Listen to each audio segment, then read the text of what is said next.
Bien, bonjour à toutes et à tous et bienvenue à la Maison de la Radiologie et puis au JFR de cette année.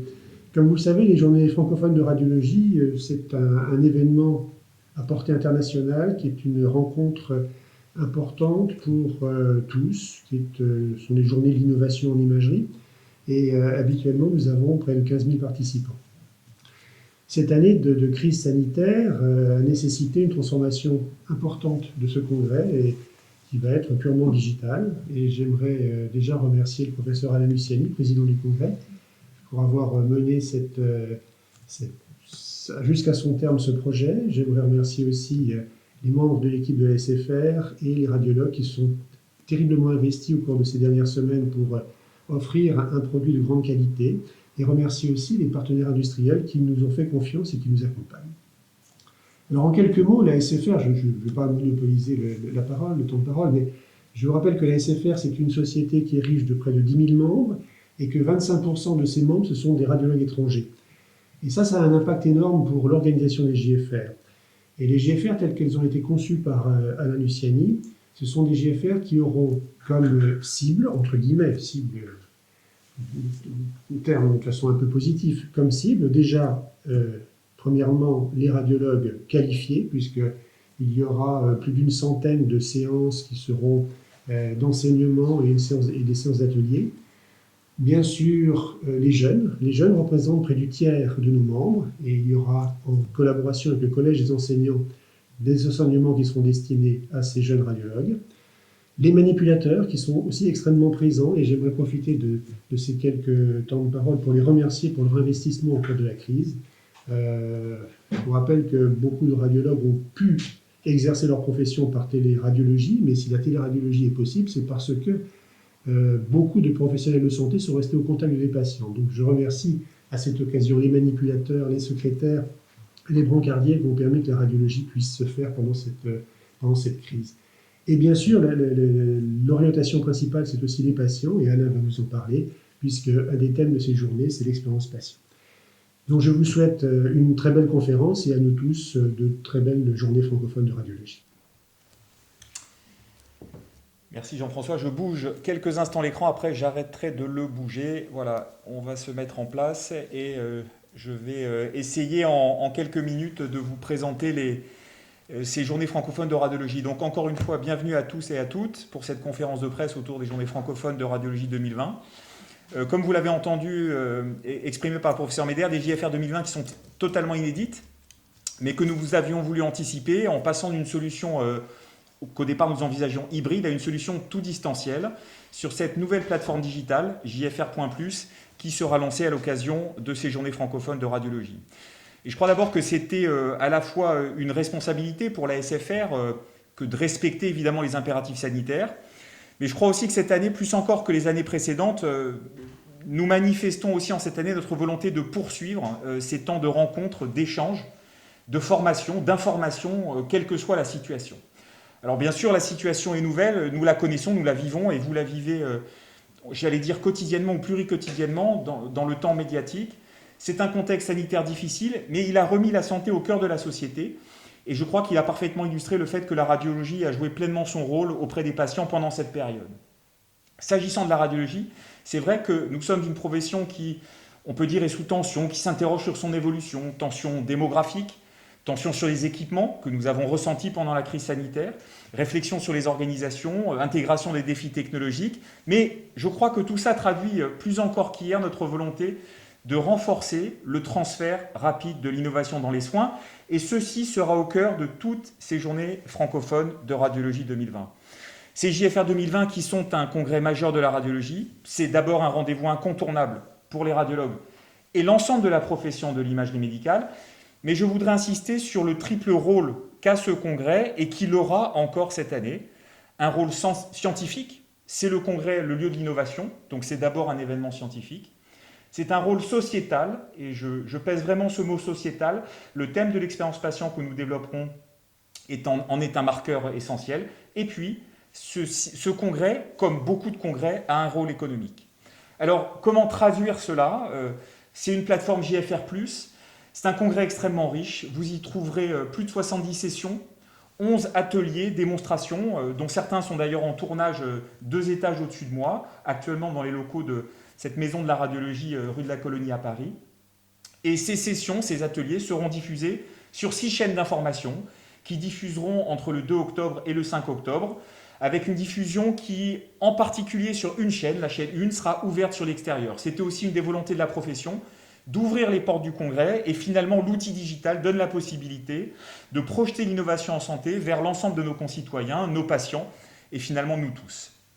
Et puis c'est un congrès que vous connaissez, et nous retrouverons le village de l'innovation, le village de l'intelligence artificielle, le village des ultrasons, et puis un grand moment, c'est l'espace d'exposition technique et de l'innovation.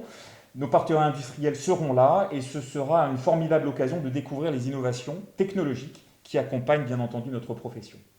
Quelques mots sur la thématique centrale du congrès. Le thème scientifique central que j'avais proposé, qui sera porté cette année, c'est l'imagerie prédictive. Alors l'imagerie prédictive, c'est, je pense, une des avancées majeures de la science et de la médecine, et elle se dévoilera au travers de ce congrès dans 4 séances. Une première sur l'imagerie prédictive et l'utilisation des modélisations mathématiques pour prédire des situations très concrètes, et en particulier prédire le handicap après une imagerie neurologique, neuroradiologique. Et c'est notamment une séance du professeur Coton et du docteur Piatigorskaya. C'est également l'imagerie prédictive en imagerie musculo-squelettique, coordonnée par le professeur Sidval et le docteur Jean-François Budzik. C'est l'imagerie prédictive de tumeurs de l'enfant très graves, les neuroblastomes de l'enfant, portée par Hervé Brice. Et c'est l'imagerie prédictive et les maladies cardiovasculaires, séance organisée par le professeur Mandry et le professeur Deux, avec là encore un aspect qui rejoint une des thématiques de la société, c'est comment prédire l'apparition d'une mort subite chez les athlètes. Vraiment un sujet d'actualité. Mais je vous ai dit aussi que les JFR 2020 ont un rôle économique au travers de l'exposition technique, les nouveautés, les avancées en scanner, et nous reviendrons sur ces avancées en scanner avec l'imagerie spectrale. J'attire votre attention sur un rendez-vous nouveau que nous lançons cette année, que nous avons appelé les lundis de l'innovation. Pour la première fois au JFR, une matinée de réflexion autour de comment favoriser le transfert de l'innovation dans les soins. Et le thème retenu cette année, ce sera l'accès des startups au marché public de la santé. Lundi de l'innovation, en liaison entre Medicène et la Société française de radiologie, avec le soutien du SNITEM. Là encore, un rendez-vous économique qui fait écho à l'actualité. On parle de réindustrialisation de la France. Est-ce que la filière imagerie a un rôle à jouer dans cette réindustrialisation de la France ? Vous avez bien conscience qu'évidemment la réponse est oui. Et puis le dernier rôle, et après on engagera les discussions, le rôle sociétal de nos journées francophones de radiologie, avec une conférence inaugurale qui sera portée par le professeur Elliot Ziegel de Baltimore, pour nous présenter un peu l'état de la radiologie dans cette ère post ou per-Covid. On ne sait pas encore dans quelle ambiance on est.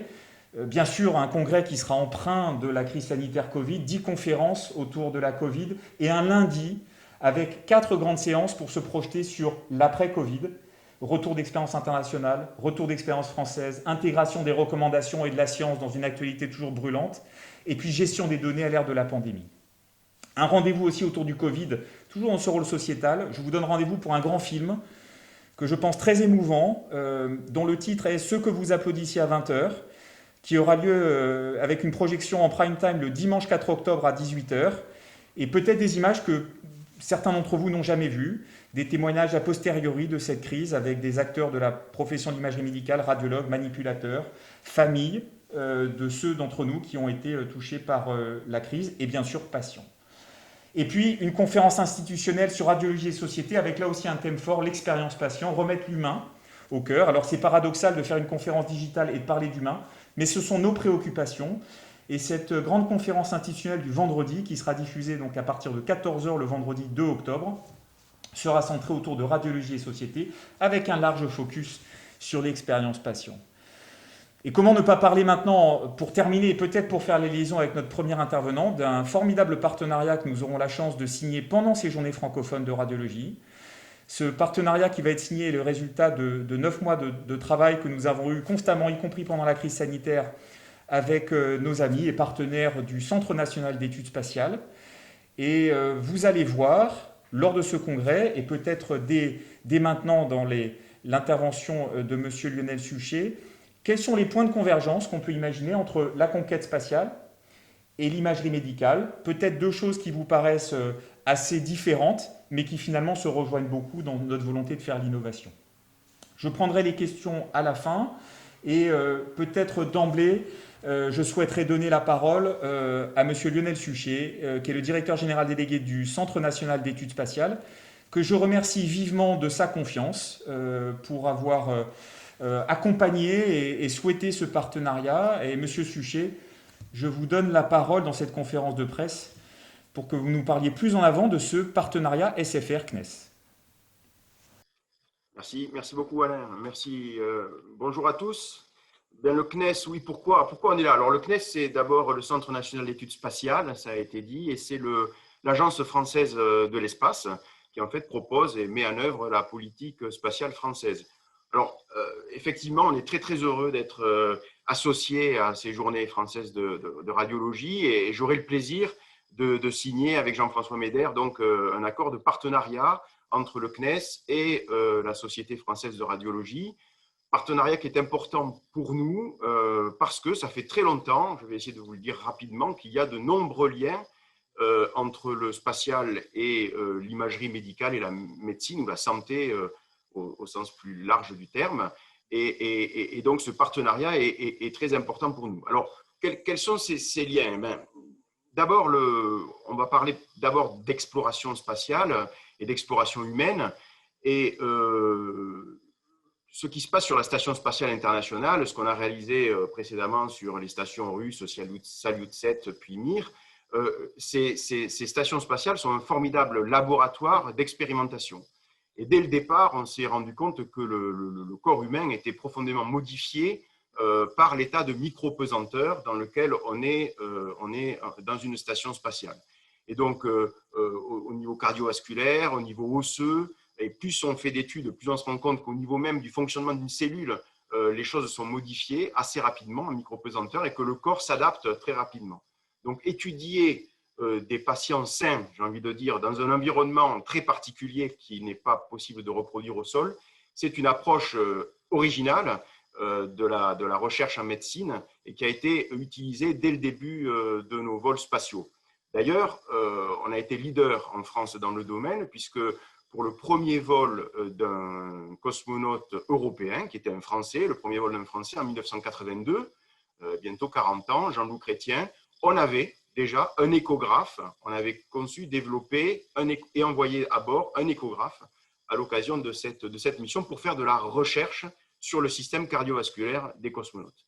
Donc, premier point, recherche médicale qui fait appel à de l'imagerie à bord. Deuxième point fondamental pour l'exploration humaine, c'est la médecine opérationnelle à bord. Et j'ai tendance à dire, je dis souvent qu'une station spatiale, c'est d'abord un désert médical.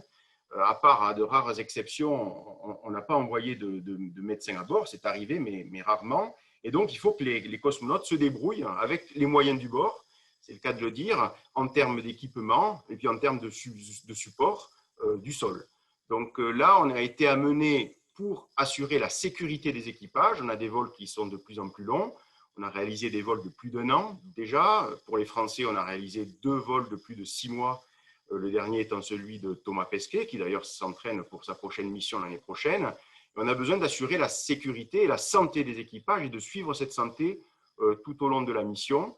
Donc pour ça, on a été amené à développer des équipements qui sont miniaturisés, parce qu'évidemment, ce qu'on envoie dans l'espace, ça coûte très cher dès que ça pèse lourd, que c'est encombrant, et puis qui sont facilement utilisables par des non-professionnels, et puis voire téléguidables ou téléopérables depuis le sol pour les aider à réaliser les examens médicaux qui sont nécessaires pendant leur mission.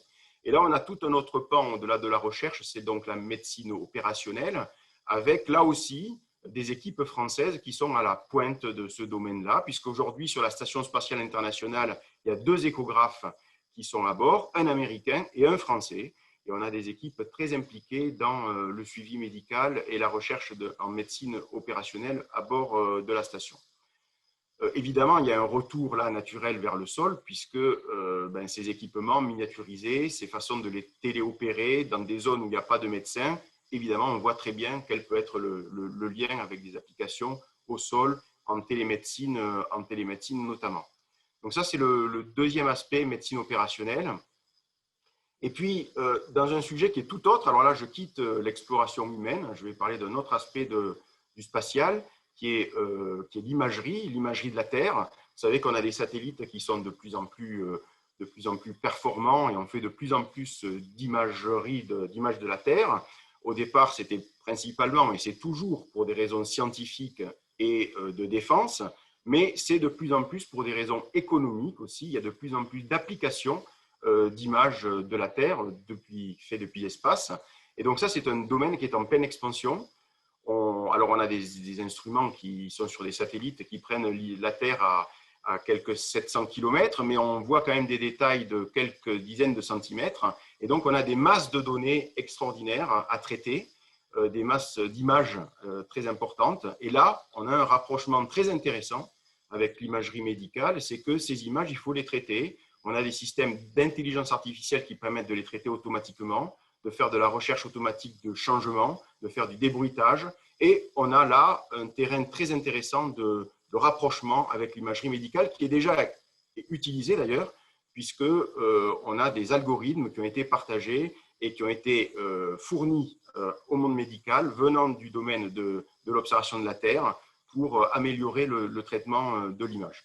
Donc, voilà, il y a tout un tas de raisons pour lesquelles il y a des rapprochements très intéressants et très importants entre l'exploration spatiale, l'imagerie spatiale et puis le monde de la radiologie, de l'imagerie médicale. Et on est très, très heureux de participer à ces journées françaises de radiologie et à cette occasion de signer ce partenariat qui est, je suis sûr, très prometteur par rapport à l'innovation. L'innovation, c'est aussi croiser les domaines, croiser les expériences. Et là, c'est un très bon exemple, je pense, de quelque chose avec de l'excellence française qui peut être mis en avant. Voilà, et on est très, très heureux de participer à ces journées. Merci beaucoup.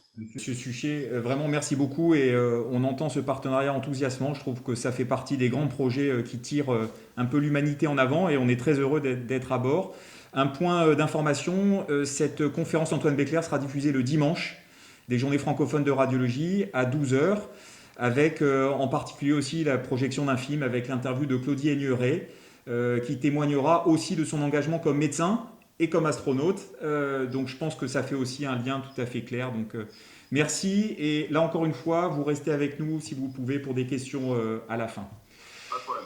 Merci encore. Je vais me tourner maintenant à un autre sujet d'actualité. J'en ai un peu parlé, la prise en charge de la Covid-19. Crise sanitaire depuis février-mars 2020, malheureusement qui continue et pour lequel l'hiver, il faudra nous préparer. La parole est au professeur Mathieu Lederlin du CHU de Rennes qui va nous parler un petit peu de l'imagerie dans la prise en charge de la Covid-19 et peut-être de faire le lien aussi avec ce que vous entendrez lors des journées francophones de radiologie. Mathieu, c'est à toi. Donc bonjour à tous et merci. Donc je vais vous parler de l'imagerie de Covid-19. Vous avez pu voir, et Alain l'a rappelé d'ailleurs, que c'était un axe majeur de CJFR.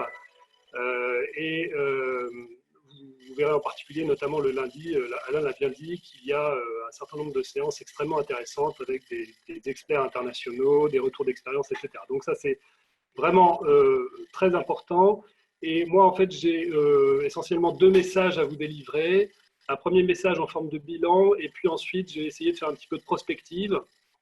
Alors d'abord, si on revient rapidement sur la première vague, moi je voudrais quand même souligner, une fois encore, on a vu le rôle central de l'imagerie lors de cette première vague, le rôle central en l'occurrence de l'imagerie thoracique. Et je pense qu'on n'a pas dit suffisamment à quel point l'imagerie avait permis de fluidifier les circuits patients. Il faut bien voir que le scanner thoracique, a des performances très très intéressantes dans cette infection, dans ce Covid. C'est des performances qui sont pratiquement aussi bonnes que la PCR. C'est même plus sensible, c'est un peu moins spécifique, mais c'est surtout beaucoup plus rapide. Et ce triage des patients qui s'est fait très rapidement a vraiment permis de désengorger les services d'urgence. Et ça a eu un impact, à mon avis, fondamental. Voilà, vous connaissez aussi les autres performances du scanner et vous savez que là encore, pour ce qui est du pronostic de la maladie, la gravité, les complications comme l'embolie pulmonaire ou encore les diagnostics différentiels, le scanner s'est révélé vraiment un outil fondamental. Je crois que tout le monde en a pris conscience Et nous, au niveau de la Société d'imagerie thoracique, on s'est prononcé assez tôt, dès le début du mois de mars, pour une stratégie tout scanner. Et je voudrais quand même souligner que cette stratégie n'a jamais été prise en défaut, ni par les faits qui sont survenus ultérieurement, ni par les publications et les guidelines qui sont parus ensuite.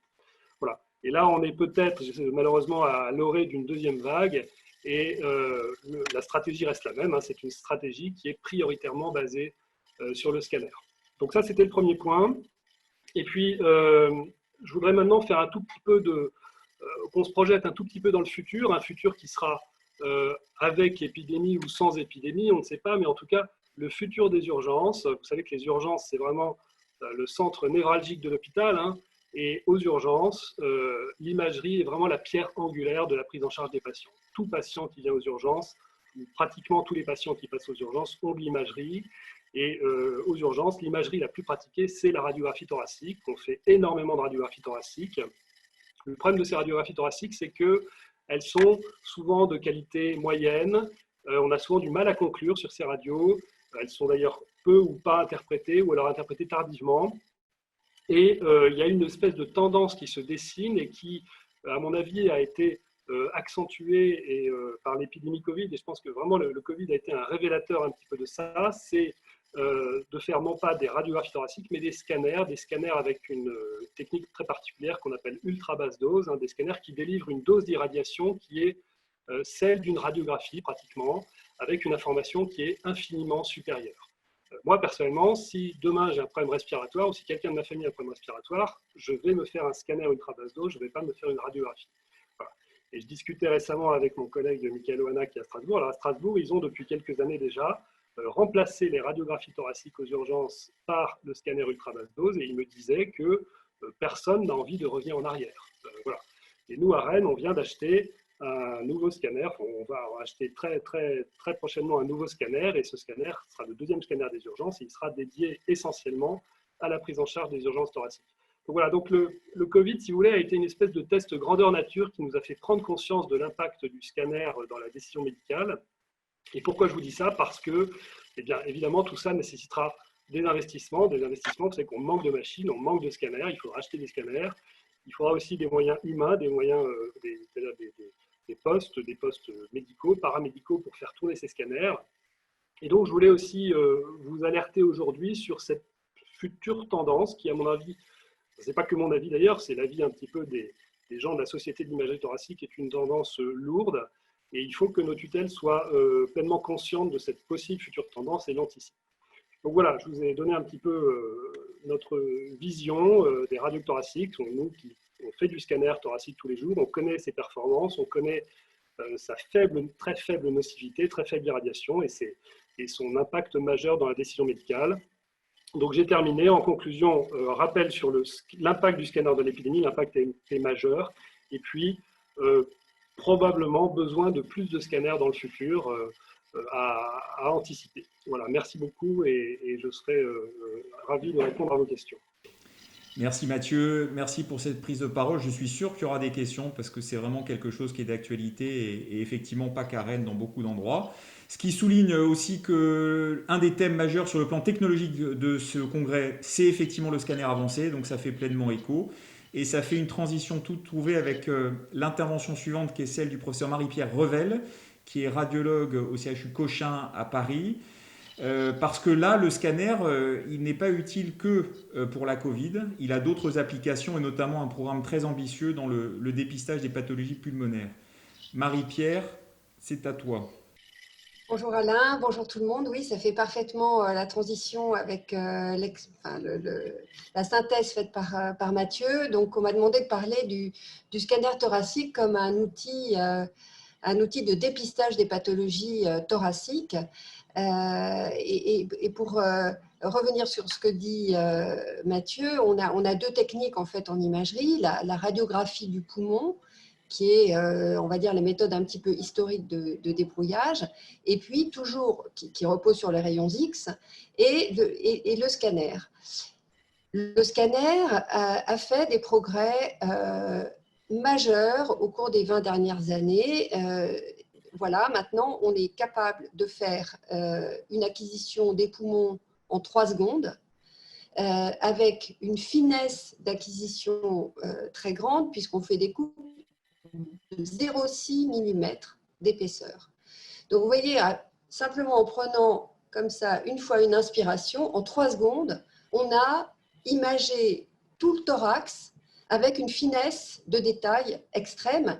Et c'est ce qui explique que le scanner était bien plus performant pour détecter les lésions de la pneumonie Covid que la radiographie du poumon. La radiographie du poumon, on a peu d'études, mais parce qu'elle a été quand même beaucoup moins utilisée que le scanner, mais au mieux, c'est 50% de sensibilité, c'est-à-dire 50% seulement de détection. Pourquoi? Parce que dans la Covid, les anomalies sont des anomalies très peu denses qui vont donc échapper à la radio.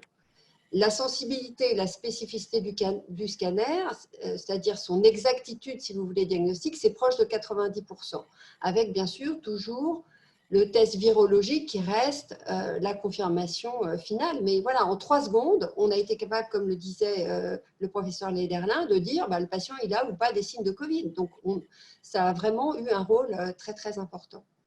Et ce scanner, il est également très sensible pour détecter des toutes petites anomalies. Donc, j'ai parlé des anomalies très peu denses, qui sont les images en verre dépoli de la pneumonie virale, mais aussi des tout petits cancers débutants, qui vont se traduire au départ par une image de quelques millimètres.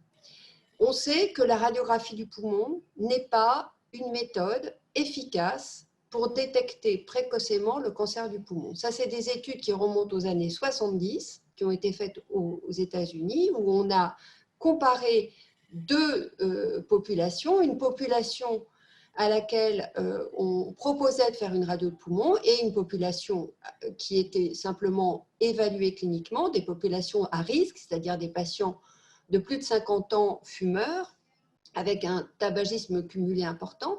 Et ces études sur la radio n'ont pas montré de réduction de mortalité dans la population qui bénéficiait de la radiographie du poumon. Donc, on sait qu'une radio du poumon n'est pas efficace pour détecter un cancer du poumon à un stade très précoce où on va pouvoir le guérir en l'opérant.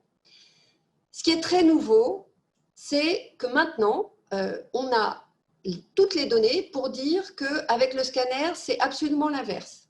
C'est-à-dire que quand on propose un scanner et un scanner avec une très faible dose de rayons X, et c'est ça aussi qui a été un des progrès majeurs de l'imagerie, comme l'a dit mon collègue le professeur Lederlin, on est maintenant capable de faire une radio de poumon au coût d'irradiation d'une simple radio. Donc, on a toute la finesse du scanner, toute sa performance, sans l'inconvénient qui était une dose de rayons X qui était avant beaucoup plus importante. Maintenant, on arrive à faire que c'est équivalent et vraiment une irradiation qui est négligeable, qui est vraiment pas grand-chose. Et donc, ce qu'on sait maintenant, et on le sait depuis très récemment, on avait une première étude en 2011 faite aux États-Unis sur plus de 54 000 patients qui avaient été divisés en 2 groupes. Un groupe où on fait des scanners très basse dose de dépistage pour trouver le cancer du poumon. Un groupe où on fait simplement des radios dont on sait que ça ne marche pas franchement. Et on a vu une réduction de mortalité de 20% grâce au scanner. Mais il y avait une seule étude.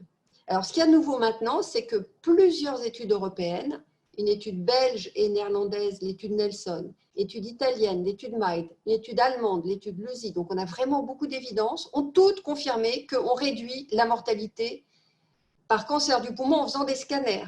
Et pour rappel, le cancer du poumon, c'est la première cause de mortalité par cancer. Ça tue plus de Français et de gens dans le monde que le cancer du sein, que le cancer, même chez les femmes européennes maintenant, meurent plus de cancer du poumon que de cancer du sein. Et on a un moyen, qui est le scanner, 3 secondes, presque pas de rayons, pour détecter chez les patientes à risque et chez les patients à risque, le cancer à un stade qui est extrêmement débutant et qu'on va pouvoir opérer et guérir.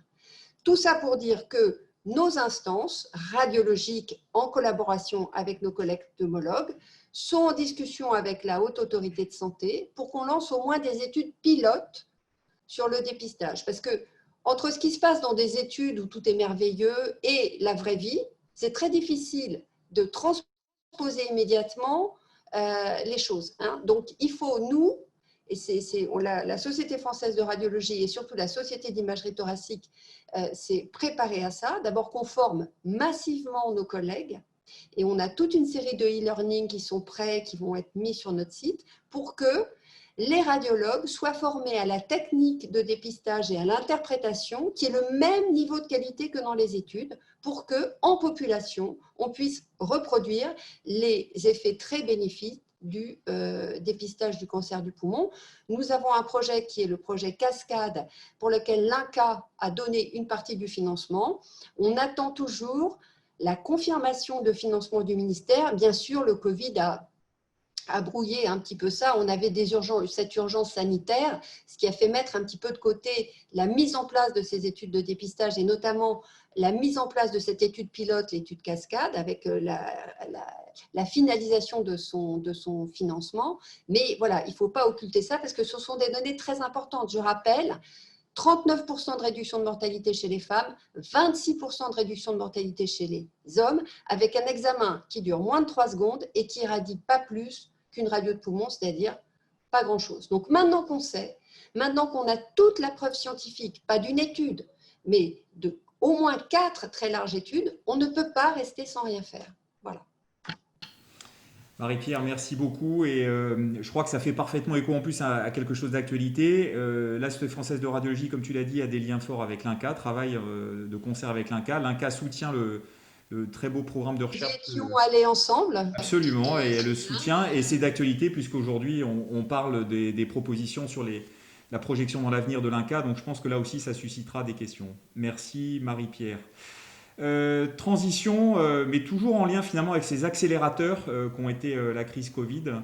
La radiologie dans les prises en charge gériatriques. Bien sûr, les patients gériatriques ont été et sont les premières victimes de la crise Covid. Et il y avait un travail qui avait été engagé de longue date sur l'intégration de l'imagerie pour la prise en charge des patients dits âgés. Et je vais donner la parole au docteur Evelyne Mebloum du CHU Henri Mondor pour qu'elle nous brosse un petit peu en quelques minutes ce que c'est que la radiologie dans la prise en charge des pathologies gériatriques. Evelyne, en quelques minutes, sans diapo, ne t'inquiète pas, tout voilà. Écoute, alors c'est vrai c'est la 5e année consécutive au cours des GFR pendant lesquelles on présente une session qui est centrée sur la prise en charge du patient âgé. À cette occasion, je voudrais vraiment rendre hommage à celui qui nous a guidés et qui nous a inspirés, qui nous a proposé de nous intéresser à la prise en charge du patient âgé, aux spécificités, y compris en imagerie, et ça c'était Alain Ramoni, qui nous manque encore aujourd'hui. Donc pourquoi avoir choisi ce thème de l'infection SARS-CoV-2 en gériatrie? Eh bien, on sait aujourd'hui, en tout cas pour le premier épisode, que 75% des décès sont survenus chez les gens qui avaient 75 ans et plus. Comment analyser ces chiffres? Quelles données en tirer? Eh bien, on a fait un travail d'équipe avec des gériatres, des radiologues bien évidemment, mais également des sociologues qui sont habitués aux soins et à la prise en charge des patients âgés. Donc, en fait, il va y avoir 3 intervenants. Il y aura Marie-Laurent qui nous parlera, qui est gériatre et qui nous parlera de son point de vue de gériatre. Anita Chevalier, qui est radiologue et qui nous parlera de l'expérience radiologique. Et enfin, Marion Villez et Dominique Argout, qui sont des sociologues, des enseignants, qui nous parleront de leur point de vue, du point de vue sociétal. Alors, Marie-Laurent, elle, d'abord, nous présentera les patients âgés qui ne se définissent pas par l'âge civil, parce c'est une population qui est très hétérogène. Il y a des patients de 80 ans et plus qui sont en forme. Donc, elle nous présentera cette notion-là. Ensuite, elle nous parlera des formes de présentation des patients âgés qui souvent ont été très trompeuses, atypiques, avec des signes neurologiques, des signes des chutes, avec des signes digestifs en avant, qui ont pu au début entraîner des errances diagnostiques. Et on a rapidement su toutes ces formes de présentation, notamment grâce aux médecins qui, dans l'Est de la France, ont été les premiers exposés à ces difficultés et qui ont communiqué avec nous, avec leurs collègues. C'est important à connaître pour nous, radiologues, parce qu'il va falloir, c'est nos techniques, on va choisir des techniques d'imagerie pour répondre aux questions des radiologues. Elle nous parlera aussi des études qui ont été faites. Il y a beaucoup d'études qui ont été faites dans les CHU. Il y a encore des études en cours parce qu'il y a des tas de choses qu'on ne sait pas encore. Tous les patients dans les EHPAD ne sont pas décédés. Il y a des situations où les choses se sont bien passées, d'autres beaucoup moins, dans des mêmes situations géographiques. Donc, on va essayer de comprendre pourquoi. Elle va essayer aussi de nous parler des facteurs prédictifs, parce que ça intéresse beaucoup les gériatres de savoir comment on va pouvoir prévoir l'évolution des patients, soit parce que certains évoluent très bien, d'autres moins bien, sans qu'on sache toujours pourquoi. En imagerie, eh bien, la Société française, on vient d'en parler, a très vite communiqué par l'intermédiaire de la Société d'imagerie thoracique avec nous, avec l'ensemble de la communauté, pour donner l'importance du scanner, sa place centrale, y compris pour les formes abdominales, parce qu'au début, il y a eu des errances diagnostiques et le scanner a permis de redresser ces difficultés diagnostiques. Ensuite, il y a eu des mesures sanitaires, enfin, des mesures de protection à prendre en imagerie. C'est vrai pour les patients jeunes, c'est encore plus vrai pour les patients âgés, parce que quand les gens sont âgés, on travaille au plus près d'eux-mêmes, il faut les protéger, il faut nous protéger. Donc, on verra quelles leçons sont à tirer de cette expérience, quelles propositions on peut faire après pour l'organisation des soins. Alors, c'est vrai que dans les hôpitaux gériatriques, malheureusement, il y a très souvent un équipement radiologique à minima. Les hôpitaux gériatriques sont rarement équipés de scanners. C'est en train de changer, mais il peut y avoir une difficulté d'accès. Ensuite, et ça va être un peu l'originalité aussi de cette présentation, il y a des sociologues qui vont intervenir parce qu'ils estiment on a mis un peu trop en évidence, trop en avant le rôle sanitaire pour protéger les gens aux dépens de leur vie sociale, familiale, amicale, etc. et que ça a eu un rôle délétère encore présent aujourd'hui. Ensuite, ils nous parleront, ils travaillent avec des étudiants qui sont sur le terrain et qui vont nous faire une remontée de ce qui a pu se passer dans les EHPAD ou dans des structures qui accueillent des patients âgés. Et enfin, ils nous parleront de cette nouvelle génération de futurs patients dits âgés qui sont issus du baby-boom et qui, eux, sont bien décidés à participer pleinement aux décisions sanitaires qui sont prises. J'espère que ça a été clair. C'est très clair, et puis il y aura sans doute des questions, ce qui veut dire que ça illustre encore une fois le rôle de la radiologie dans la société, qui s'intéresse à tous, y compris à nos aînés, et avec des spécificités de manière très scientifique, et tu l'as parfaitement montré. Merci Evelyne, tu restes en ligne pour les questions. Je vais donner la parole rapidement au professeur Afshin Ganji, qui est en ligne. Afshin, je sais que tu dois être entre deux salles d'interventionnel sur le téléphone portable. Mais est-ce que tu peux en quelques mots nous parler de l'apport de la radiologie interventionnelle dans le traitement des douleurs rebelles, qui est un axe qui sera présenté lors des Journées francophones de radiologie 2020? Merci beaucoup Alain, c'est gentil de me donner la parole. Je suis en route justement pour un déplacement vers le sud. Je ne pensais pas que ça sera aussi lent, mais bon, je suis ravi de vous parler. Alors, on m'a demandé effectivement de parler de la prise en charge de la douleur par la radiologie interventionnelle. C'est bien ça que je pense qui était la question, c'est ça là? C'est exactement ça, ouais. Alors, je dirais juste une chose qui est essentielle pour la prise en charge de la douleur, c'est le diagnostic. Effectivement, le plus important, c'est que nous, en imagerie interventionnelle et en radiologie interventionnelle, on peut intervenir dans n'importe quel point du corps si on sait où il faut aller, l'origine de la douleur. En fait, j'explique toujours que c'est un tout petit peu un travail de tireur d'élite, hein, sans vouloir rendre ça agressif. C'est que dès qu'on sait où est le problème, et s'il y a un point très précis, on peut y aller et y agir. Que ce soit sur le plan neurologique, que ce soit un nerf, que ce soit un ganglion nerveux, que ce soit une vertèbre cassée, que ce soit une tumeur douloureuse, on peut y accéder, on peut le faire. Le point essentiel, donc, c'est que la cause ne soit pas diffuse. Si on a une cause diffuse, ça veut dire des douleurs d'origine diffuse qui ne sont pas très précises, là, notre rôle est moindre. C'est là où il faudrait être précis. Merci Afshin. Dans les axes que tu vas présenter en termes d'innovation technologique ou en termes de nouvelles approches, comment est-ce que tu vois le futur des approches de radiologie interventionnelle dans ce domaine-là particulier? Comment est-ce que les progrès vont converger autour de tes spécificités, tes expertises? À mon avis, les choses où on a fait beaucoup de progrès, effectivement, que les radiologues deviennent de plus en plus cliniciens. Donc, on voit les malades en consultation, on est nous-mêmes capables. À partir du moment où nous les adressons, on ne demande pas qu'on nous prescrit des gestes. Hein. On n'est plus dans l'histoire de Midas. On nous envoie le patient en disant un patient qui a une douleur, prenez-le en charge. On les voit en consultation, on voit si ce patient a un point précis et surtout l'imagerie, c'est notre spécialité. Dès qu'on voit l'imagerie, on dit effectivement, les douleurs correspondent à l'image. Je peux agir ou je ne peux pas agir. Où on a beaucoup de faits de progrès, c'est la destruction des tumeurs. On a beaucoup poussé les choses de soin. Donc, en palliatif, on ne va plus pour détruire toute la tumeur, mais la cause de la douleur, la partie douloureuse de la tumeur. Et comme dit, aujourd'hui, on peut agir sur tous les types d'imagerie, que ce soit l'échographie, la fluoroscopie, le scanner et l'IRM. Tous ces outils-là que nous maîtrisons en imagerie peuvent être utilisés pour guider le geste et devenir précis. Donc, l'association de la clinique est une imagerie extrêmement précise. Afshil, on ne va pas te retenir longtemps parce que tu vas rouler. C'est finalement ce que tu exprimes, c'est l'expérience patient, c'est-à-dire remettre l'humain dans la relation. Et donc, ça fait parfaitement écho évidemment au thème qu'on porte. Voilà, c'est la rencontre entre le patient et le radiologue, et c'est là où le patient peut être acteur de son histoire parce qu'il comprend. Tu lui montres les images, et c'est comme ça qu'on arrive à comprendre qu'on va être soulagé de sa douleur quand on a directement le spécialiste en face. Afshin, je propose, comme tu vas nous quitter, que les questions, on puisse les enregistrer, éventuellement te les passer, et on vous donne rendez-vous à tous sur la plateforme JFR+, sur le village de la radiologie interventionnelle notamment, pour reparler de radiologie interventionnelle dans ces JFR. Merci Merci beaucoup. Merci Alain, merci de m'avoir interrogé. Merci beaucoup. Merci. Au revoir. Et j'enchaîne avec le dernier thème qu'on voulait porter ce matin, qui est un thème tout à fait, on va dire nouveau, que peut-être vous connaissez moins. J'ai beaucoup de joie d'accueillir le professeur Jean-Pierre Pruvot du CHU de Lille, qui va nous parler de l'imagerie en psychiatrie et peut-être de nos lacunes et peut-être aussi des pistes d'amélioration et d'espoir autour de l'imagerie en psychiatrie. Jean-Pierre, merci d'être sur cette conférence de presse.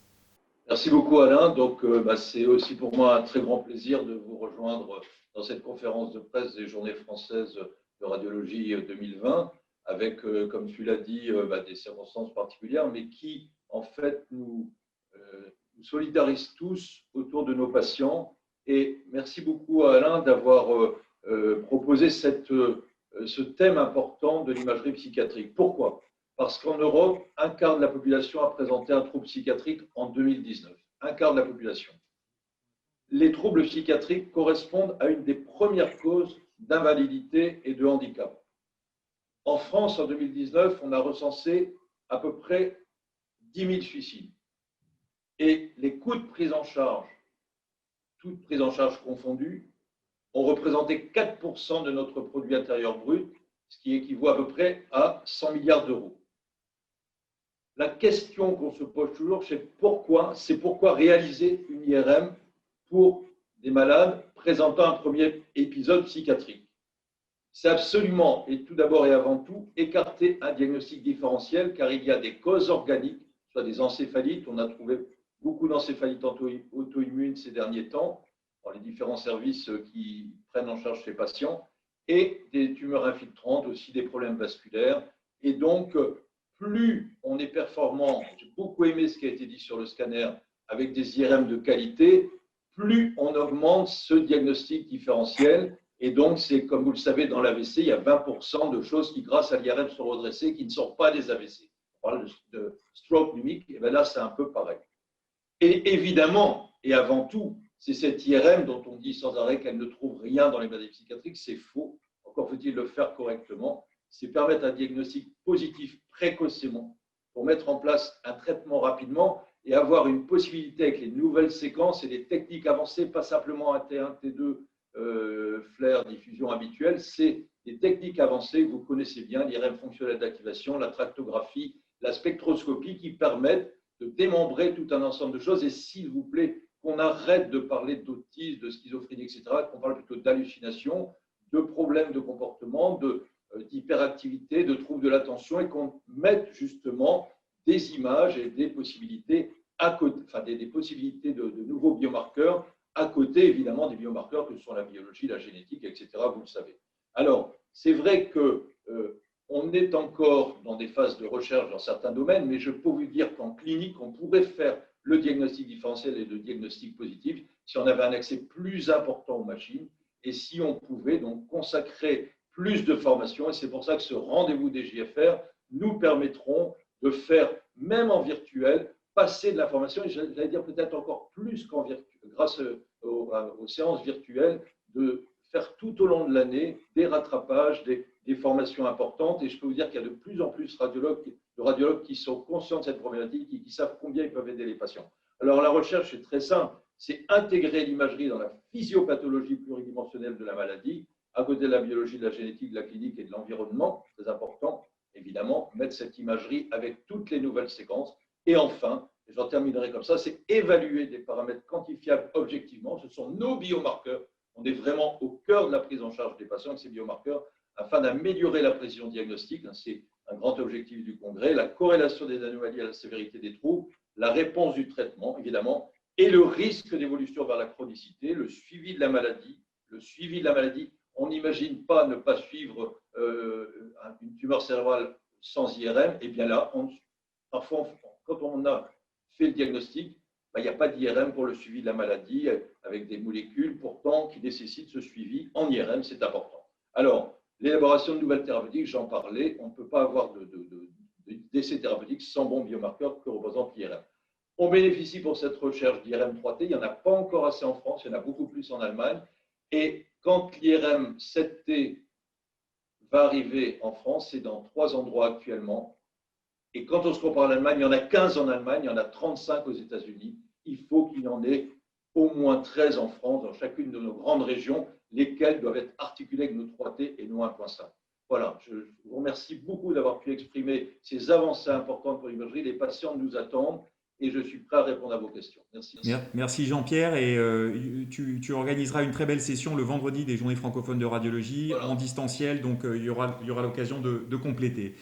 Je vais reprendre, si vous voulez bien, parce que déjà des questions sont arrivées dans le chat, donc je vais commencer par reprendre celles-là, les poser aux différents interlocuteurs concernés, et puis bien sûr après on prendra des questions à la volée s'il en reste.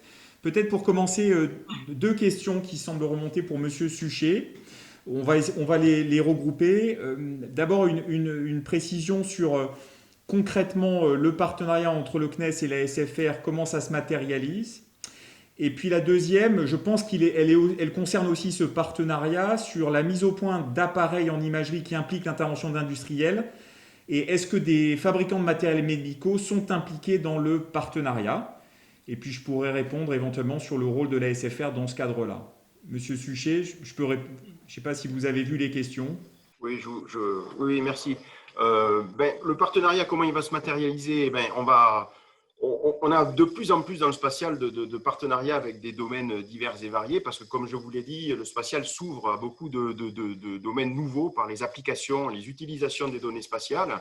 Et donc, un peu classiquement, j'ai envie de dire, on va mettre en place des groupes de travail, un comité d'orientation qui va définir les sujets sur lesquels il faut qu'on travaille ensemble, qu'on décide de travailler ensemble.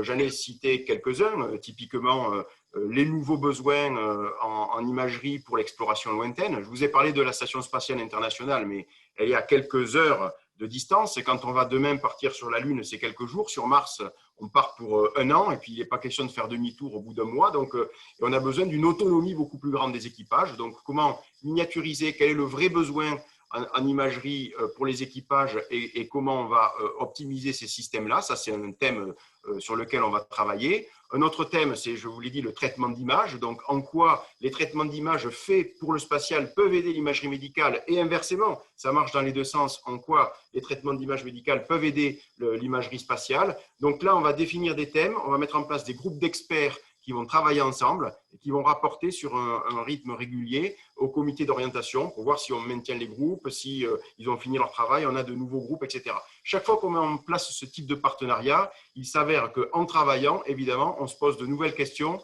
de nouveaux sujets apparaissent, de nouveaux sujets d'intérêt commun apparaissent et on a un nombre de groupes comme ça qui augmente et donc les sujets augmentent dans le temps. Donc voilà comment on va mettre en place ce partenariat entre la SFR et le CNES. Alors, les fabricants, pour l'instant, on est en lien avec des fabricants de matériel pour spatiabiliser du matériel et les envoyer dans la station. Il n'y a pas de lien direct dans le partenariat avec des fabricants de matériel, des industriels.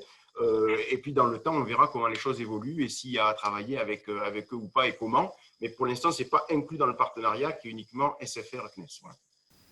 Merci beaucoup. En complément, juste quelques points. Déjà, d'ores et déjà, on est d'accord que sur, par exemple, les équipes académiques, qu'elles soient du CNES ou de la SFR, il y a une volonté de travailler éventuellement sur des data challenges et des analyses de données, des jeux de données, que ce soit de l'imagerie médicale, pour voir si justement les algorithmes de traitement d'images, par exemple, marchent aussi bien pour l'analyse des images médicales. Donc, je crois que c'est un vrai partenariat très constructif. De notre côté, au niveau de la SFR, il y a des radiologues académiques, tant sur le plan diagnostique que interventionnels qui sont mobilisés dans ce partenariat et qui vont participer à ces groupes de travail. Je crois que c'est très important, notre volonté d'assurer aussi une aide pour la formation des futurs spationautes, d'assurer aussi une assistance éventuellement pour la réalisation de gestes interventionnels. Il nous semble que la radiologie interventionnelle fera partie des voyages spatiaux. Tous les abords mini-invasifs, ça fera partie sans aucun doute des voyages lorsqu'on va quitter l'orbite terrestre et qu'on va aller plus loin et que ce sera plus difficile sans doute de rentrer. Donc tout à fait d'accord avec ça et on sera à votre disposition évidemment pour répondre à toutes ces questions. Ça marche dans les deux sens, hein. C'est important de dire que ça marche dans les deux sens et c'est ça tout l'intérêt du partenariat et de ces échanges. Alors, sur une question qui est tombée sur la fréquence de nos rencontres, je crois qu'on n'a pas encore défini un calendrier précis. Là aussi, la crise Covid nous a fait prendre un peu de retard. On donne le kick-off lors de ces JFR. Et puis d'ici la fin de l'année, il y aura déjà eu des rencontres et du travail d'ici la fin de l'année, avant la fin de l'année 2020, avec du concret à vous transmettre, bien entendu. Je prends une autre question pour Marie-Pierre Revel. Une question qui était sur quelle est la réduction de la mortalité permise par dépistage scanner et elle est de combien dans les études? C'est peut-être pour repréciser un petit peu les chiffres, Marie-Pierre, que tu avais donnés. Tout à fait. Ce que j'ai peut-être pas assez dit, c'est que les derniers chiffres que l'on a, enfin les dernières études sont très récentes. C'est pour ça qu'on met l'accent là-dessus. Donc le premier chiffre qu'on avait de 2011 de l'étude américaine qui s'appelle NLST, c'était 20% de réduction de mortalité. Dans l'étude Nelson qui a été publiée, j'ai vérifié la date exacte, le 29 janvier 2020. Bon, on avait eu communication des résultats avant la publication, mais la publication, c'est le 29 janvier 2020 dans le New England Journal of Medicine. C'est 26% de réduction chez les hommes, 39% de réduction chez les femmes. L'étude MILD, l'étude italienne, qui a été publiée un petit peu avant, en mars, ou en tout cas communiquée en mars 2019, c'est 39% de réduction de mortalité. L'étude différentielle par genre n'est pas encore sortie, on ne sait pas encore ça. Mais dans toutes les études, il y a cet effet genre. Et enfin, l'étude allemande LUSI, même chose, publiée en juin 2019. La réduction de mortalité n'est pas significative chez les hommes pour un problème d'un manque de puissance. Ils n'ont pas inclus assez de participants. Et elle est significative chez les femmes. Pour vous donner un ordre d'idée, l'étude NLST, c'est un peu plus de 54 000 patients. L'étude Nelson, qui est la deuxième plus grosse étude, l'étude belge et néerlandaise, c'est plus de 15 000, 15 700 et quelques. Voilà. Donc il faut... Merci Marie-Pierre. Donc pour Brigitte Blond, j'espère que ça répond à votre question. Si je peux rajouter une chose, c'est un niveau de preuve qu'on n'a pas pour les autres dépistages que pourtant on fait. Tout à fait. Mais alors pour entrer dans la polémique, Marie-Pierre, en tout cas pour les questions polémiques, une question qui vient de tomber toujours sur la question du dépistage des cancers du poumon par scanner. Une critique récurrente vient du risque de faux positifs. Alors justement, ça c'est la vieille notion de NLST, parce que avec la stratégie des études européennes, les trois que j'ai citées, MILD, LUSI et l'étude belge et néerlandaise, on n'a pas du tout pris les vieux critères de NLST où il y avait ce taux de faux positifs. Ils avaient, si vous voulez, dans cette première étude américaine de 2011, on avait décidé que le dépistage, il y avait un petit truc, dès qu'on mesurait un nodule d'au moins 4 mm. Et on sait que les nodules, c'est très, très, très, très fréquent. Ça ne veut pas dire qu'ils ont opéré massivement ces gens-là, mais il y avait des examens supplémentaires qui pouvait être simplement un deuxième scanner. Avec la stratégie Nelson, on a une façon de gérer les nodules avec des logiciels de volumétrie. On est capable de détecter très vite un mode de croissance volumique si on sert de logiciels adaptés. Et donc, on a réglé on a réglé vraiment ce problème des faux positifs. Il est extrêmement faible. Voilà. Et encore une fois, ce qu'il faut regarder, c'est le nombre de patients qu'on amène à la chirurgie pour une lésion bénigne. Là, il est vraiment très, très faible.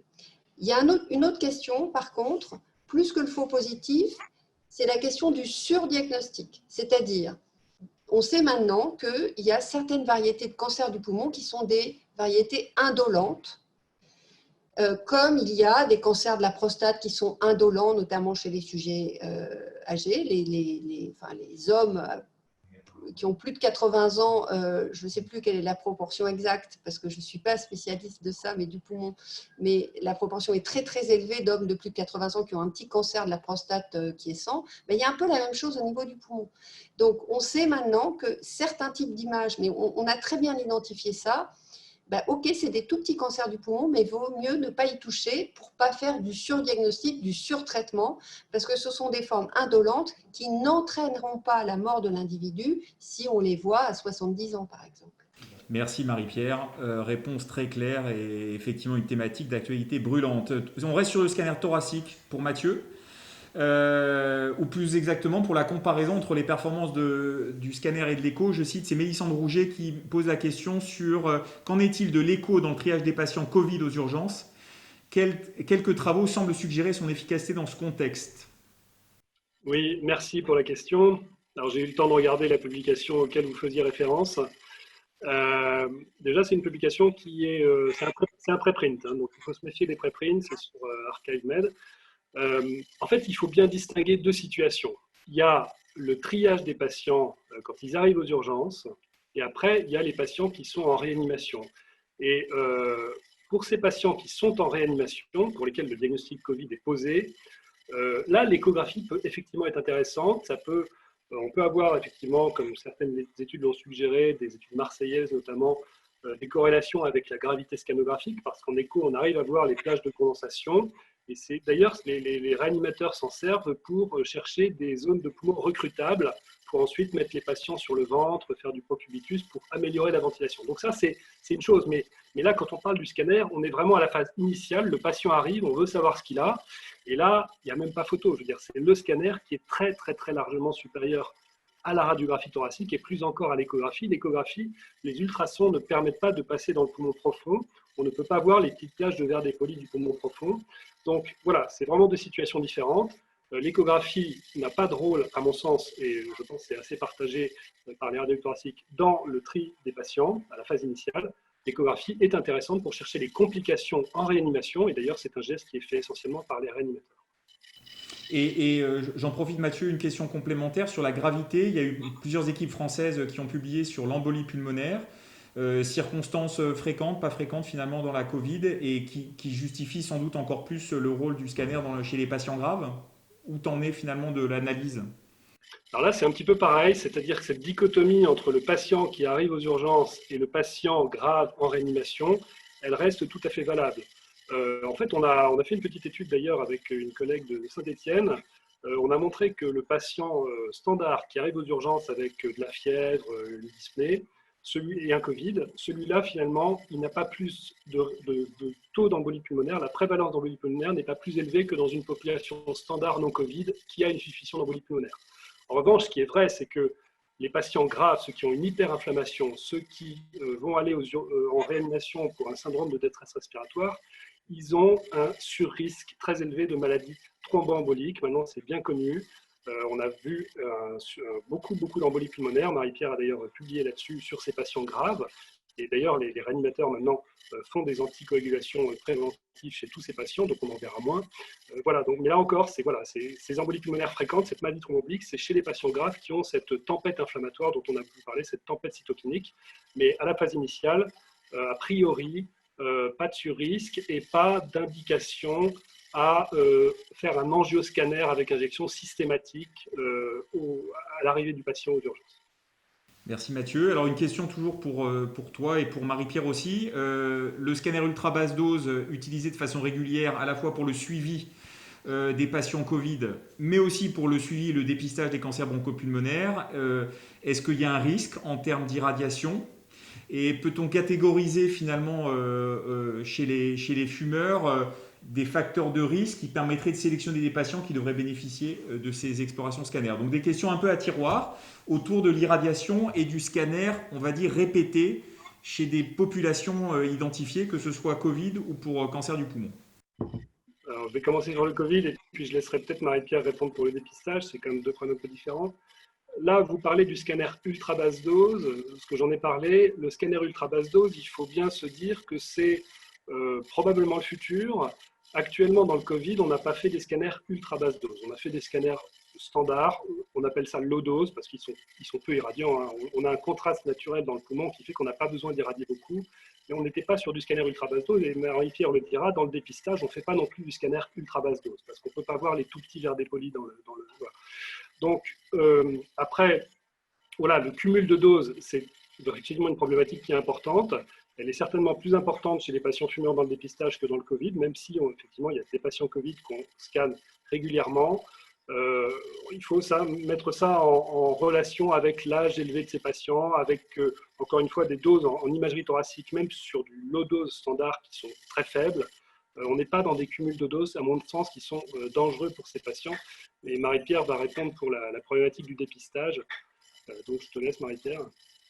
Oui, je crois que ça fait toujours très peur aux non-médecins ou en tout cas aux non-radiologues. Enfin, honnêtement, la problématique de la dose, c'est quelque chose qui est vraiment devenu un faux problème.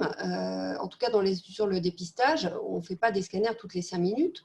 On en fait tous les ans, voire l'étude MILE italienne justement a montré une non-infériorité à faire un scanner une fois tous les 2 ans. Et on a vraiment des doses qui se rapprochent avec maintenant le progrès de l'intelligence artificielle qui arrive à débruiter les images qu'on a acquis avec très très peu de rayons. Il y a beaucoup de bruit. Et ben, on a des algorithmes d'IA qui permettent vraiment encore de réduire la dose. Donc, ce qu'il faut voir, c'est la pertinence des choses, c'est-à-dire qu'on ne va pas aller faire un scanner des poumons à un jeune de 35 ans parce qu'il n'est pas éligible au dépistage. Voilà. Après 50 ans, chez des patients qui ont fumé beaucoup, les critères varient un petit peu dans les études, mais eux, il faut voir la balance bénéfice-risque. Est-ce qu'on va, en raison d'un hypothétique effet potentiellement toxique des rayons qu'on n'a jamais observé nulle part, les priver d'une méthode qui réduit leur mortalité de 26 à 40%? Non. Et c'est là où le radiologue est important, c'est toujours la justification de l'examen en fonction de la population pour laquelle il y a un vrai bénéfice médical. Merci Marie-Pierre. On enchaîne avec une question de nouveau pour Mathieu. Double question. D'abord une question sémiologique sur l'aspect des lésions en verre dépoli et la spécificité d'une infection Covid versus d'autres infections pulmonaires. Première question, et puis après je viendrai sur la deuxième. Mathieu. Alors ça, c'est une question vraiment intéressante parce que les toutes premières publications chinoises qui sont parues au mois de février montraient que le scanner était extrêmement sensible, plus 90% de sensibilité, mais peu spécifique. Il rapportait des chiffres de 25% de spécificité. Nous, en fait, on a vu après les études italiennes qui sont parues, puis les études françaises, et on s'est rendu compte que cette spécificité avait probablement été très sous-évaluée par les Chinois. Elle est vraisemblablement beaucoup plus importante. Les dernières études, en particulier celle de Guillaume ERP de Poitiers, a montré que la spécificité, elle approchait les 90%. Donc, la vérité, on ne la connaît pas exactement. Ce qu'on peut dire, c'est que cette sémiologie sur un scanner des lésions Covid, elle est quand même relativement spécifique. On reconnaît assez bien les Covid. Je ne vais pas dire que c'est toujours très facile parce que des fois, il y a des formes un petit peu atypiques et puis il faut aussi penser au diagnostic différentiel. Et d'ailleurs, à ce propos, on avait fait un certain nombre d'e-learning pour la SFR pour justement former les radiologues, la communauté radiologique française à cette sémiologie. Mais je veux dire qu'en période épidémique, moi là, j'étais au scanner ce week-end, j'ai vu une dizaine de Covid. c'est les mêmes qu'au mois de mars-avril dernier. C'est une sémiologie qui est typique. Quand on le voit en une seconde, on voit que c'est un Covid et on arrive à prédire la gravité en fonction de l'extension de ces lésions. Donc c'est assez spécifique pour répondre à la question. Et deuxième question, tu as évoqué un sous-équipement en scanner plus généralement, indépendamment de la crise Covid, et dans l'optique notamment d'une substitution de la radiographie thoracique par du scanner ultra basse dose, notamment pour le triage des patients aux urgences. Est-ce que tu peux chiffrer ce sous-équipement, c'est-à-dire pour reprendre la question de France Riansmonk, combien de scanners supplémentaires sont nécessaires en France? Question difficile, Mathieu. Je pense que je ne suis pas le bon interlocuteur pour ça parce que je ne suis pas assez versé dans la politique. Ce que je peux juste vous dire, c'est que j'étais d'astreinte ce week-end. Samedi soir, je suis arrivé aux urgences, il y avait 20 scanners en attente. On a un scanner qui tourne toute la journée, toute la nuit aux urgences. Il y en avait 20 en attente, le scanner tourne toute la nuit, l'interne de garde n'a pas dormi de la nuit. Et ça, je pense que c'est pareil dans la plupart des services. Nos autres scanners, ceux qui font des patients ambulatoires, sont en permanence remplis du matin au soir. Je pense que le sous-équipement en scanner, il est toujours là. Il y a eu des progrès ces dernières années, mais à mon avis, il reste criant. Je serais complètement incapable de chiffrer ça. Là, je laisse la parole à d'autres spécialistes qui seront meilleurs que moi. Juste un mot, en France, on est à peu près à un taux d'environ 10 scanners pour 1 million d'habitants. On est 4,5 fois moins équipé en scanner que l'Allemagne, on est 9 fois moins équipé que le Japon, pour donner des perspectives de deux grands pays industrialisés autour de nous qui ont réagi peut-être un peu différemment aussi dans la crise Covid. On a vu en Allemagne une installation d'équipements supplémentaires scanographiques très importante. Ce qu'on n'a pas connu en France partout. Donc évidemment, ces chiffres-là, il faut les avoir en tête effectivement pour montrer un peu l'écart. Voilà, on arrive au terme de la conférence de presse. Je vais répondre à une question d'ordre pratique sur les journées francophones de radiologie. Vous avez accès, donc, après votre accréditation auprès des équipes d'Ortus Santé, de Nicolas Merlet, Françoise Millet ou Pascal Morel, vous aurez accès à l'ensemble des chaînes, une fois que vous aurez été accrédité. Sinon, vous n'aurez accès qu'à la chaîne 1 grand public, ce qui serait dommage, il vous manquerait des choses, et notamment aussi de voir un peu tous ces progrès technologiques avec l'Expo Technique, qui sera assez formidable en digital.